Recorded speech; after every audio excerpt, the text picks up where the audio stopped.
Hello friends, today we will discuss on the topic merits and demerits of lecture method. Okay સૌપ્રથમ આપણે એવું જાણીશું કે lecture method શું છે. હવે લેક્ચર મેથડ શું છે મારે સમજાવવાની જરૂર લાગતી નથી, કેમ કે સિન્સ સ્કૂલિંગ બરાબર જ્યારથી આપણે સ્કૂલમાં જઈએ છીએ ત્યારથી આપણે જોયું છે કે બોર્ડ હોય, ચોક હોય, એમના પર ટીચર ભણાવતા હોય બરાબર, એ પણ હોય. પણ અત્યારે આપણે જોઈએ છે કે ક્લાસમાં ટીચર આવે, બધા ડિજિટલ ટૂલ્સ યુઝ કરે, એમાં બ્લેકબોર્ડ હોય, વ્હાઇટ બોર્ડ પણ હોઈ શકે, રાઈટ, પ્રોજેક્ટર પણ હોય બરાબર. તો એ વખતે જે ઇન્ફોર્મેશન છે, જે માહિતી છે એ સબ્જેક્ટ રિલેટેડ, એ જે તે ટીચર ક્લાસમાં આવીને જે ભણાવે છે, જે સમજાવે છે, એને લેક્ચર મેથડ કહેવાય બરાબર. હવે આપણે જોઈએ લેક્ચર મેથડ શું છે રાઈટ. તો એ basically રિવાઇવ્ડ which is already there in the school, okay, that should be the same in the college બરાબર. અત્યારે આપણે હાયર એજ્યુકેશનમાં છે રાઈટ. હાયર એજ્યુકેશન શું છે કે 12th પછીનું જે એજ્યુકેશન હોય બરાબર, તો એ 12th પછીનું જે એજ્યુકેશન છે એ હાયર એજ્યુકેશનમાં કન્સિડર થઈ શકે. તો હાયર એજ્યુકેશનમાં લેક્ચર મેથડ પ્રોપર છે કે નહીં એના વિશે આપણે થોડીક વાત કરીશું આજે. તો આપણે જોઈએ કે લેક્ચર બે મેથડથી થઈ શકે. એક વર્બલ લેક્ચર બરાબર, કે બહુ બધા લેક્ચરર્સ એવા હોય જેના ડિફરન્ટ ડેઝિગ્નેશન હોય, આસિસ્ટન્ટ પ્રોફેસર હોય, પ્રોફેસર હોય, અથવા તો HOD હોય, ગમે તે હોય, પણ એ મેઇન એમનો પર્પઝ હોય ટીચિંગનો રાઈટ. તો આ ટીચિંગ જે થતું હોય છે એ મોસ્ટલી ચોક એન્ડ ડસ્ટરથી થતું હોય છે, અથવા તો વર્બલ કમ્યુનિકેશન હોય બરાબર. વર્બલ એટલે ખાલી બોલીને સમજાવે, ચોક એન્ડ ડસ્ટર યુઝ ના કરે.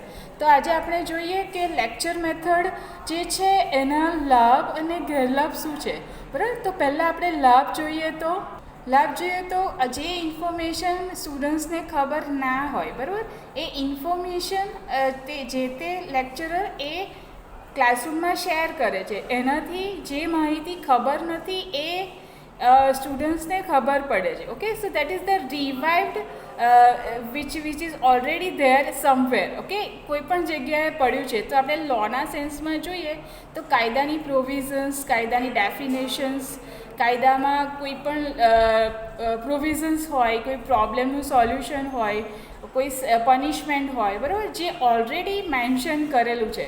અને આપણે જાણીએ છીએ કે ઘણા બધા આપણા એડવોકેટ્સ છે અને એ લોકો પહેલેથી જ કોઈ કાયદો વાંચીને આવ્યા હોય બરાબર, એવું પણ બની શકે.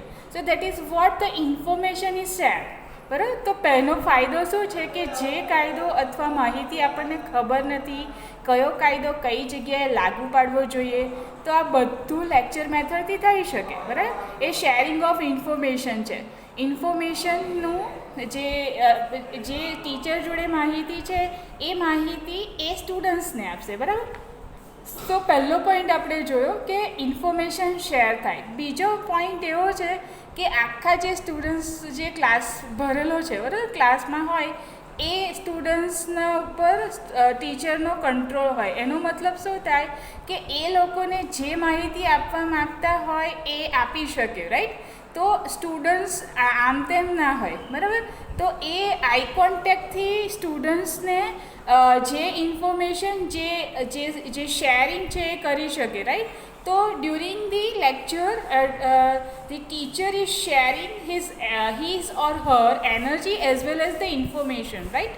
So in the lecture method there is a control over the students, right? So that the teacher can give whatever the information the teacher wants to share. Apart from this, there are other methods like seminar and group discussion. That is also a method of teaching, so in which the teacher doesn't have control. So far as the lecture method is concerned, there is no control over there is no control over the students of the teacher. Okay, so in lecture method there is a control. Okay, જે માહિતી આપવા માગે છે એ one way છે, right. સો આ classroom ટીચિંગમાં એક બાજુથી information જાય છે. કોઈ એક કેસમાં એવું બની શકે જો સ્ટુડન્ટ્સ અવેર હોય, ગભરાતા ના હોય, તો એ કેસમાં એ ક્વેશ્ચન પૂછી શકે. પણ ઘણા બધા સ્ટુડન્ટ્સ એવા હોય કે જે શાય હોય, બરાબર, શરમાતા હોય, કોઈ બાબત પૂછવાથી શરમાતા હોય, તો એ કેસમાં લેક્ચર મેથડમાં એક જ બાજુથી માહિતીની શેરિંગ થાય. સો આપણે એવું કહી શકીએ કે લેક્ચર મેથડમાં ટીચરનો કંટ્રોલ સ્ટુડન્ટ્સ પર હોઈ શકે છે. બીજું એવું છે કે લેક્ચર મેથડનો બીજો લાભ એવો છે કે જ્યારે ટીચર રોલ મોડેલ હોય, બરાબર. રોલ મોડેલ એટલે શું કે એવું આપણે જોઈએ છે કે આપણે સ્કૂલિંગ કે સ્કૂલમાં હોઈએ તો આપણે ટીચરને ઓબ્ઝર્વ કરતા હોઈએ, બરાબર. તો ટીચરની જે ટેવ છે, ટીચરની જે લખવાની સ્ટાઇલ છે, ભણાવવાની રીત છે, બરાબર, ટીચરનું જે જ્ઞાન છે, તો એ જ્ઞાન ડાયરેક્ટ સ્ટુડન્ટ્સમાં એ ફ્લો થાય છે, રાઈટ, થ્રુ ધી કમ્યુનિકેશન. તો એ વખતે ટીચર જે છે એ સ્ટુડન્ટ્સના રોલ મોડેલ થઈ જાય છે, right. So this is also a benefit of the lecture method. So there is also benefit when there is a large amount of the material, right? There is a large amount of material of any subject. For example, we have Indian Constitution, right? Apart from this, we have Indian Penal Code, which is a very big code. We have also CRPC, right? We have Evidence Act. So this is a ample of sections. એટલી બધી sections છે. તો એ sections જ્યારે આપણે જોઈએ ને તો આપણને એવું થાય કે આટલી બધી સેક્શન્સ કેવી રીતે વાંચી શકાય. પણ જ્યારે એ જ ચેપ્ટર, રાઈટ, એક જ કલાકમાં ટીચર એને બાયફર્કેટ કરીને એ જ્યારે કમ્યુનિકેટ કરે છે ને, it is becoming very easy for the students to learn it, right. So when there is a large amount of material of any subject, આ તો એક બે સબ્જેક્ટ કયા, તમે LLMમાં પણ રિફર કરી શકો છો, બરાબર. જુઓ, આપણે બિઝનેસ ગ્રુપમાં પણ જોઈ શકીએ છીએ કે legal education, legal regulation end of economic enterprises, okay. Even we can see the same in the banking law in semester 1, banking law in semester 2, the same in the criminology. We have seen many subjects like penology, comparative criminal, as well as the general principles of crimes. So there is ample material. So in this case, if the teacher is taking the lecture, then in this matter the lecture method is very much suitable for this type of syllabus, right? So lecture method જ્યારે જ્યારે material બહુ બધું હોય, એનો મતલબ syllabus લાંબો હોય, તો એ વખતે લેક્ચર મેથડ યુઝફુલ થઈ શકે છે. હવે આપણે જોઈએ કે એના ડિસએડવાન્ટેજીસ શું છે, રાઈટ. તો પહેલો ડિસએડવાન્ટેજ છે કે એ ઇન્ફોર્મેશન છે, ઓકે. તો કેટલીક વખત એવું બને કે હાયર એજ્યુકેશનમાં જ્યારે સ્ટુડન્ટ્સ આવે છે એ ડિફરન્ટ કેટેગરીમાંથી આવે છે. તો એ કોઈક વખત ડાયરેક્ટ કોઈ સ્કૂલમાંથી આવ્યું હોય, એ સ્કૂલમાં એમને કેવું ભણાવ્યું છે આપણને ખબર નથી, બરાબર. એટ ધ સેમ ટાઈમ એ કોઈ કોલેજમાંથી આવ્યું હોય, માસ્ટર ડિગ્રીમાં હોય, એને કોન્સેપ્ટ ક્લિયર હોય પણ શકે છે, નાઈ પણ હોઈ શકે છે. આ બંને મેથડ બની શકે, રાઈટ. પણ કેટલીક વાર એવું બને કે જે સ્ટુડન્ટ્સ એવા હોય કે એમને ઓલરેડી એ ઇન્ફોર્મેશન હોય જ છે, રાઈટ. તો એ વખતે એ ક્લાસ એમને બોરિંગ લાગે, બરાબર. તો ખાલી માહિતી એ લેક્ચર મેથડથી ખાલી માહિતી શેર થાય છે. એટ ધ સેમ ટાઈમ સ્ટુડન્ટ્સને એ અપ્રોચ નથી હોતો કે એમને પણ બોલવાનું છે, ઓકે. અલ્ટિમેટલી જે ટીચિંગ છે એ ટીચિંગ લર્નિંગ મેથડ છે. જરૂરી નથી કે ખાલી ટીચર પાસેથી જ જવું જોઈએ, okay. Everyone in the world has something he or she is knowing, right. લોના પર્સપેક્ટિવથી આપણે જોઈએ તો ઘણી બધી બાબતો એવી હોય છે કે જે સ્ટુડન્ટ્સને પણ ખબર હોય છે, ઓકે. તો એ માહિતીની શેરિંગ લેક્ચર મેથડમાં પોસિબલ નથી.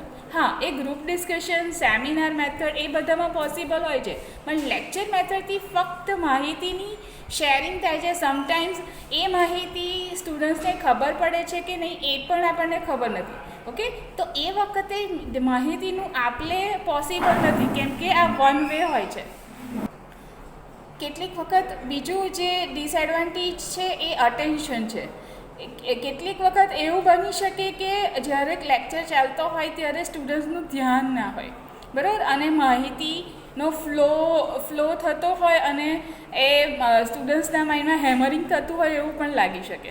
Okay, so this is if there is attention then it is a very beautiful, but if there is no attention, then in that case we can see that the information is flowing and it can be in the environment, but it is not there in the brain and the mind of the student. Okay, so it is required that there is a requirement of attention, but as we have observed that there are so many students in the class, they are not even listening, and after the lecture if the teacher is asking any question, then the answer will become hardly out of the 100 or 70.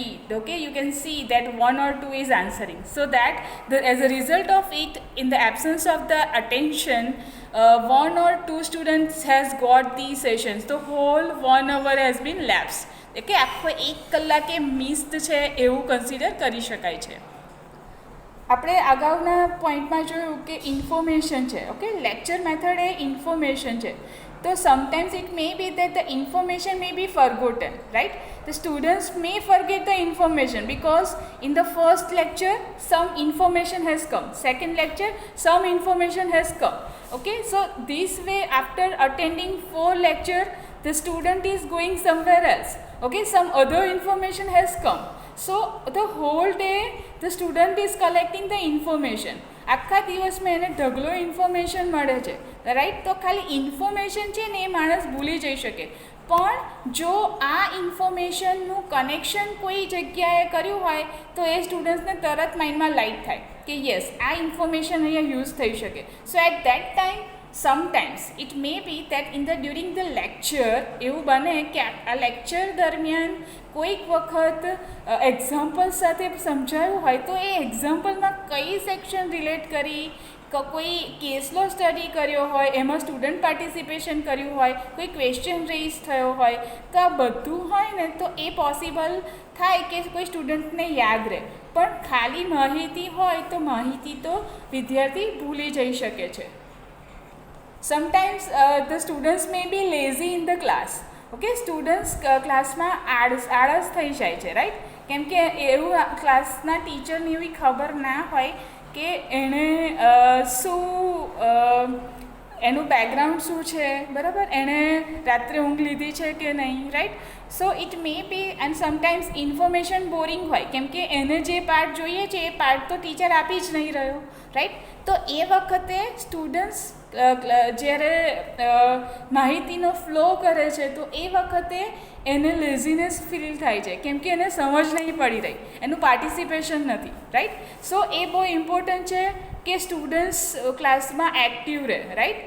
આપણે પણ એવું જોયું છે કે જ્યારે આપણું mind active હોય તો આપણને બધી ઇન્ફોર્મેશન છે એ ખાલી ઇન્ફોર્મેશન ના લાગે, એની એપ્લિકેશન પણ ખબર પડી શકે છે. ઓકે, તો આ બધું આપણે જોઈ જ શકીએ છીએ, રાઈટ? તો આપણે જોયું કે there are benefits as well as demerits of the lecture method. તો આપણે શું કરી શકાય એ પણ આપણે LLM સ્ટડી કરીએ તો એ પણ આપણે જોવું જોઈએ, રાઈટ? તો એ કેસમાં જ્યારે આપણે જોઈએ કે લેક્ચર મેથડથી આવા ઇશ્યુઝ થાય છે તો વી કેન રિફર કે આ ટૉપિક પર કોઈ સ્પેસિફિક ટૉપિક છે એ ટૉપિક કઈ રીતે ભણી શકાય, રાઈટ? જ્યારે સ્ટુડન્ટ્સનું માઇન્ડ બ્લેન્ક હોય, દાખલા તરીકે આપણે જોઈએ, આપણને એવી ખબર પડે કે આ વિષયની માહિતી સ્ટુડન્ટ્સને નથી તો એ લેક્ચર મેથડથી થઈ શકે, રાઈટ? એ ફ્રેશ ઇન્ફોર્મેશન છે તો એ માહિતી નું સ્પેસિફિક ઇન્ફોર્મેશન આપણે આપી શકીએ અને લેક્ચર મેથડથી થઈ શકે. અને એના સિવાય એવું હોય કે કોઈ ડેટા અથવા તો ઇન્ફોર્મેશન ઓલરેડી છે એ લોકો જોડે, તો એ વખતે શું થઈ શકે કે એ વખતે એ બાબત ઉપર કોઈ પ્રોબ્લેમ આપી શકાય, તો પ્રોબ્લેમ મેથડથી પણ આપણે ભણાવવાનું થઈ શકે, right? At the same time કોઈ મેટર એવી છે જે ડિસ્કસ થઈ શકે એવી છે. ડિસ્કશનથી કોઈના માઇન્ડમાંથી કશું નીકળે, બીજા માઇન્ડમાંથી કશું માહિતી મળે, રાઈટ. એનાથી નવું નોલેજ પણ જનરેટ થઈ શકે છે. તો આ બધી વસ્તુ એ ઓપ્શન છે. So at the same time કે ટીચિંગમાં ખાલી લેક્ચર મેથડ ના હોવી જોઈએ. સેમિનાર મેથડ હોઈ શકે, ગ્રુપ ડિસ્કશન હોઈ શકે છે, બરાબર. પછી પ્રોબ્લેમ મેથડ હોઈ શકે. તો એનાથી સ્ટુડન્ટ્સની રિસર્ચ સ્કિલ વધે છે. Okay, so this is what. આપણી જોડે બુક્સ તો છે જ, બરાબર, પણ આ તમને મેં ખાલી ક્લુ આપ્યો કે શું થઈ શકે. Thank you so much.